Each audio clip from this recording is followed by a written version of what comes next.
Mahalia, we love you. In October of 1911, you were born 100 years ago in New Orleans.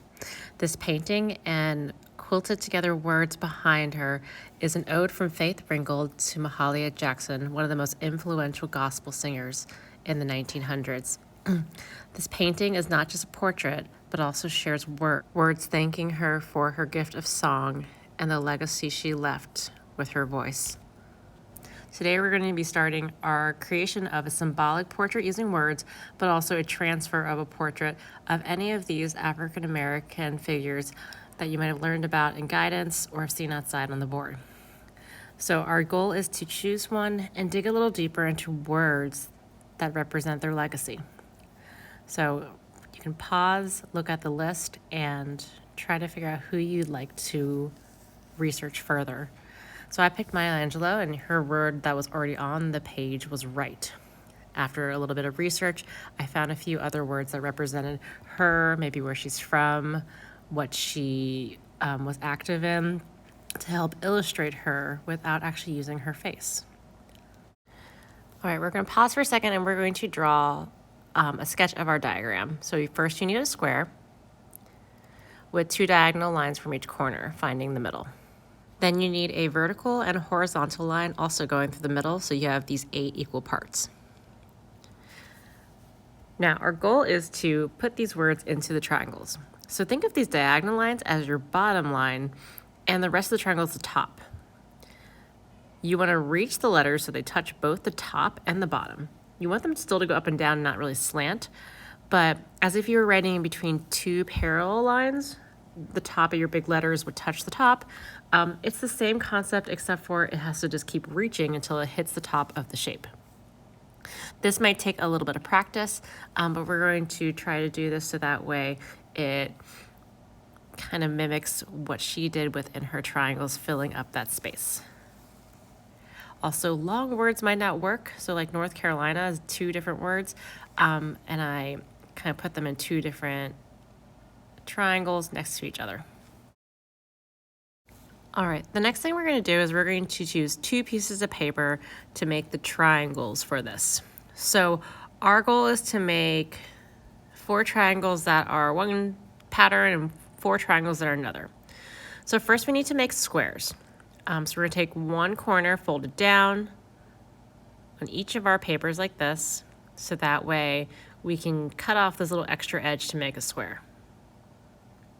I like to draw a line so that way I know how much I need to cut off and not depend on the paper staying still. Now these textures, you can think about what you want your textures to look like. Do they represent kind of the tone or the mood of your person? Because color and feeling definitely affect how we see the words. All right, just like our box that we drew, I folded diagonals and then I folded the vertical and horizontal lines so we have those equal pieces. And we're going to do that with both papers.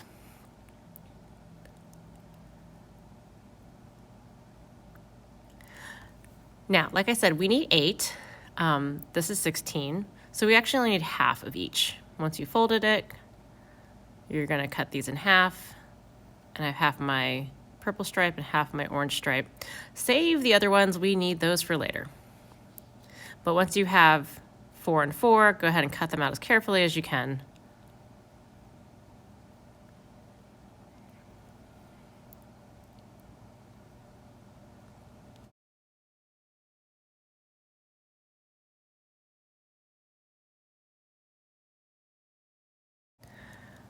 All right, now that I have my 8 pieces, I need a base to glue these on. So if you're in class with me, I will probably already have square paper for you that we just need to fold, just like we did before. First diagonals, then in halves, so that way we have a place to put these triangles. Your paper might be a little smaller than the papers you're gluing on, and that's okay because the center will just make it so that way they are nice and even. All right, so you'll be using glue, but basically what you're going to do once you have your paper folded, your base paper, you're going to start putting the triangles on in a pattern, one after another. This is to create contrast and interest, but also kind of keep it symmetrical so it's not too distracting. You might want to think about the direction that your pattern's going. It might not be perfect.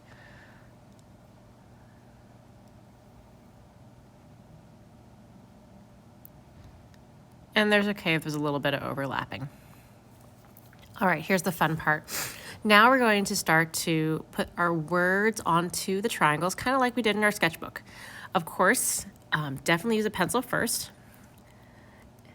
Put that Sharpie down, and like in your sketchbook, see if you can sketch it out. Now, this is an opportunity to use multiple colors, so think about that as well. I'm going to stick with one color for the middle and the main part of my letter, and then I'm going to use another color to kind of make it pop out a little more. So as we look at her artwork, you can see that the letters themselves may have 1 or 2 lines of color around them, kind of like a highlight or a shadow, making them pop out more. So that's kind of up to you how you want to do yours. Also notice that for the letters that are behind her, there's a color scheme. There's the primary colors and then black and gray. So think about the colors that you chose for your pieces, like your quote-unquote fabric, and think about the colors that you can put on top of it to make it kind of feel more unified. If you're not sure what colors work well together, you can always go back to your sketchbook so you can see what works well. But definitely try to layer so that way it looks more interesting and pops out more. Once you're done with your letters, that's step 1. Step 2 is that we need to actually put the portrait of your person in the middle. So I'm going to show you how to do a transfer of Mod Podge. So you need to keep your extra paper that we cut off, and I'm going to show you how we make a Xerox transfer with Mod Podge, so that way it will be unified with our picture and go in the middle.